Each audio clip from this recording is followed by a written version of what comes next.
बिस्मिल्लाहिर्रहमानिर्रहीम। Welcome students, उम्मीद करता हूँ आप सब खैरियत से होंगे। बच्चों, आज हम चैप्टर 6 हीट एंड थर्मोडायनेमिक्स के तमाम कंस्ट्रक्टिव रिस्पांस क्वेश्चंस को समझेंगे जो हमारे पास स्मार्ट सिलेबस का हिस्सा हैं। बच्चों, अकॉर्डिंग टू स्मार्ट सिलेबस हमारे पास 6.1 और 6.2 हमारे कोर्स का हिस्सा नहीं है, तो बच्चों हम उसे नहीं करेंगे। 6.3, 6.4 और 6.5 ये तीन क्वेश्चन ही सिर्फ हमारे कोर्स का हिस्सा हैं। फर्स्ट क्वेश्चन है, a gas expand adiabatically, what happen to its temperature and pressure.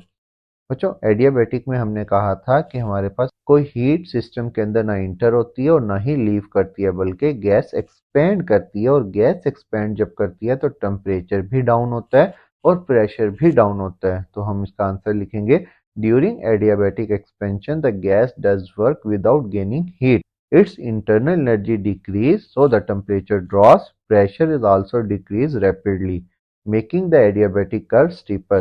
और बच्चों, एडियाबैटिक प्रोसेस के अंदर हमने एक एग्जांपल ली थी बाईसाइकिल की ट्यूब की। जैसे ही बाईसाइकिल की ट्यूब में से हवा बाहर निकलती है तो एक रैपिड प्रोसेस होता है, एक फास्ट प्रोसेस होता है, जिसकी वजह से उसकी जो कर्व है वो स्टीपर होती है। ये हमने शॉर्ट क्वेश्चंस में भी डिटेल से समझा था।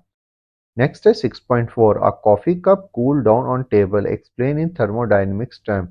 बच्चों, एक कॉफी कप में से जो हीट निकलती है वो हीट जो है हमारे एटमॉस्फेयर का हिस्सा बनती है, और ये हीट जो है इंट्रोपी को इंक्रीज करती है, मतलब डिसऑर्डरनेस बढ़ाती है। ये हीट एयर मॉलिक्यूल्स एब्जॉर्ब करते हैं और उनकी काइनेटिक एनर्जी इंक्रीज हो जाती है। तो हम कहेंगे, a hot coffee loses heat to the cooler surrounding. Heat flows spontaneously from high temperature to low temperature. This increases the entropy of the environment and it is an irreversible process. Next है बच्चों हमारे पास 6.5, How do thermodynamical process explain weather pattern like wind and air। बच्चों, हम इसमें कहते हैं जहां पर प्रेशर लो होता है वहां पर हाई प्रेशर से एयर पार्टिकल्स और बाकी क्लाउड्स वगैरह मूव करते हैं। मतलब प्रेशर और टेम्परेचर डिफरेंस से हमारे पास क्लाउड्स बनते हैं।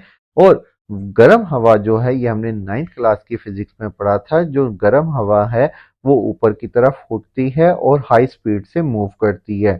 और इसीलिए बच्चों गर्मियों में बारिशें वगैरह ज़्यादा होती हैं as compare to winter season. Wind forms due to pressure and temperature difference in the atmosphere. Warm air rises, low density की वजह से वो राइज करती है। Cool air sink, creating convection currents.